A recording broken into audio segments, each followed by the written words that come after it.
तो बंधन mutual fund ने 2 नए कमोडिटी बेस्ड ईटीएफ्स लॉन्च किए हैं, बंधन गोल्ड ईटीएफ और बंधन सिल्वर ईटीएफ। मुझे लगता है कि गोल्ड और सिल्वर का जो बेशुमार इंटरेस्ट चल रहा है निवेशकों की तरफ से, उसको देखते हुए लॉन्च किए गए होंगे। इन दोनों ईटीएफ्स के जो बेसिक फीचर्स हैं वो आपको अभिषेक जी समझाएंगे, उसके बाद हम चलेंगे विकास सर के पास, उनसे समझेंगे कि क्या इसमें आप निवेश कर सकते हैं या फिर नहीं। बिल्कुल दिव्या, एक तरह से अपॉर्चुनिटी यहाँ पर देखी जा रही है और गोल्ड और सिल्वर में, जैसे कि यहाँ पर हम लोग डिस्कस भी कर रहे हैं और जो आउटलुक यहाँ पर देख रहे हैं कि गोल्ड और सिल्वर का जो आउटलुक है वो काफ़ी शानदार है। उसी को देखते हुए यहाँ पर 2 एनएफओस आए हैं, एक सिल्वर ईटीएफ है और एक गोल्ड ईटीएफ है। अगर सिल्वर ईटीएफ की बात करें तो फिर बंधन की ओर से ये लाया गया, बंधन म्यूचुअल फंड की ओर से लाया गया है। बंधन म्यूचुअल फंड के बारे में बता दें, 9वां सबसे बड़ा एएमसी है और करीब 2 लाख करोड़ रुपए का इसका एयूएम है और 16 साल पुराना ये एएमसी है।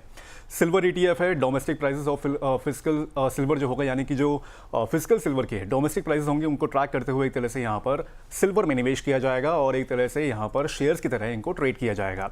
सब्सक्रिप्शन की अगर बात करें तो 1 दिसंबर से ये खुल चुका है, यानी कि आज से ये खुला है और 3 दिसंबर को, यानी कि सिर्फ 3 दिन है इसको सब्सक्राइब करने के लिए और मिनिमम निवेश इसमें आप 1000 रुपये से कर सकते हैं। एग्जिट लोड कुछ भी नहीं है।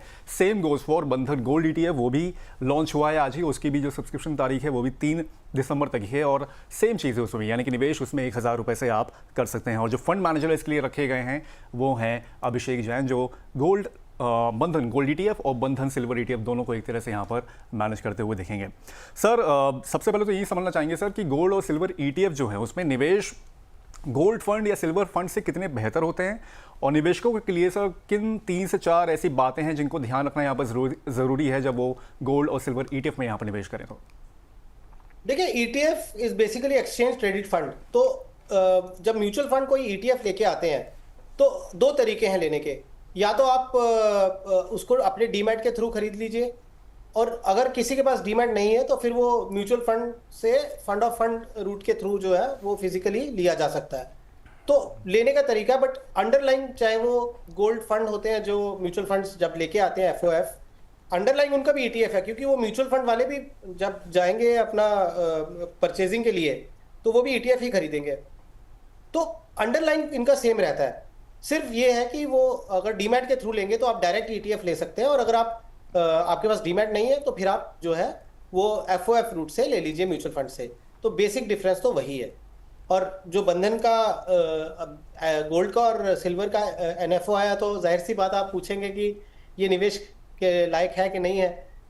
तो बिल्कुल अक्सर इसका यही है अभिषेक जी कि जैसे बंधन म्यूचुअल फंड ने रियलाइज किया कि हमारी जो बास्केट ऑफ ऑफरिंग है उसमें अभी गैप है, ना हमारे पास अभी गोल्ड है ना हमारे पास में सिल्वर ईटीएफ है, तो इसको पेश किया जाए या इसको ऑफर किया जाए इन्वेस्टर्स के लिए अपने प्लेटफॉर्म पे। तो जब उन्होंने देखा कि ये गैप है तो वो उसको फंड को लेके आए। निवेशकों को क्या करना है, वही चीज़ देखनी है कि अगर आपके पोर्टफोलियो में गैप है कि आपने गोल्ड सिल्वर में अभी तक निवेश नहीं किया और आपको एसेट एलोकेशन के हिसाब से इन्वेस्ट करना चाहिए तो आपको लेना चाहिए ये। और अगर आप ऑलरेडी निवेश कर चुके हैं, सब्सटेंशियल निवेश जिनका हो चुका है गोल्ड और सिल्वर में, उनके लिए ये फंड नहीं है। तो सिंपल आंसर है इसका कि आप अपने पोर्टफोलियो को देखें, उसमें अगर गैप है तो इसमें ज़रूर सब्सक्राइब करें। ठीक है सर। एक चीज़ और हम जानना चाहेंगे कि ईटीएफ के लिए जो फिजिकल मेटल बैकिंग है, ज़रूरी चीज़ है, वॉल्टिंग चार्जेस हैं सर, इन दोनों ही चीज़ों का जो वास्तविक रिटर्न्स होते हैं उन पर कितना असर पड़ता है? क्योंकि फंड हाउसेस की जो वॉल्यूम्स होती हैं दिव्या बहुत हाई होती हैं, तो जो परसेंटेज टर्म्स में आएगा, एब्सोल्यूट टर्म्स में हो सकता है बड़ा अमाउंट दिखे, बट परसेंटेज टर्म्स में बहुत कम होता है। इसीलिए अगर आप देखेंगे ईटीएफ्स की जो एक्सपेंस रेशोज हैं वो इसीलिए तय होती हैं और इसके ऊपर ही तय करती हैं कि वो जो स्टोरेज के चार्जेस लगते हैं उनके, या जो मिसलिनियस दूसरे चार्जेस लगते हैं उनके, वो चार्जेस को फैक्टर इन करके ही जो है वो एक्सपेंस रेशोज तय होती हैं। बट ये बहुत ही एक स्टैंडर्ड प्रैक्टिस है, क्योंकि अगर आप कोई भी म्यूचुअल फंड देख लें तो उनकी एक्सपेंस रेशोज किसी भी कैटेगरी, अगर एक पर्टिकुलर कैटेगरी लें, जैसे हमने ईटीएफ कैटेगरी ले लिया, तो ईटीएफ कैटेगरी के जो एक्सपेंस रेशोज हैं, अगर गोल्ड फंड है तो लगभग सभी फंड हाउसेस के जो एक्सपेंसेस है वो लगभग आसपास रहते हैं, माइनर डिफरेंस जरूर होता है। बट कोई भी फंड जब ऑफरिंग में आता है तो वो जो उनके एनुअल एक्सपेंस लगते हैं, एएमसी जिसको हम बोलते हैं, उसमें वो सारे चार्जेस फैक्टर इन होते हैं। और तीसरा क्या कि ये जो हमारी इंडस्ट्री है म्यूचुअल फंड की हो गई या कैपिटल मार्केट्स की, ये सेबी ने बहुत ज़्यादा रेगुलेट करके रखी हुई है। तो जो भी चीज़ें होती हैं वो सेबी के जो डिफाइंड दायरे होते हैं उसके अंडर में ही रह के होता है। तो वो कोई एक बहुत बड़ा मुझे नहीं लगता है ऐसा फैक्टर है जो आपको ज़्यादा कंसीडर करना चाहिए निवेशकों को, मतलब अपने निवेश के पॉइंट ऑफ व्यू से।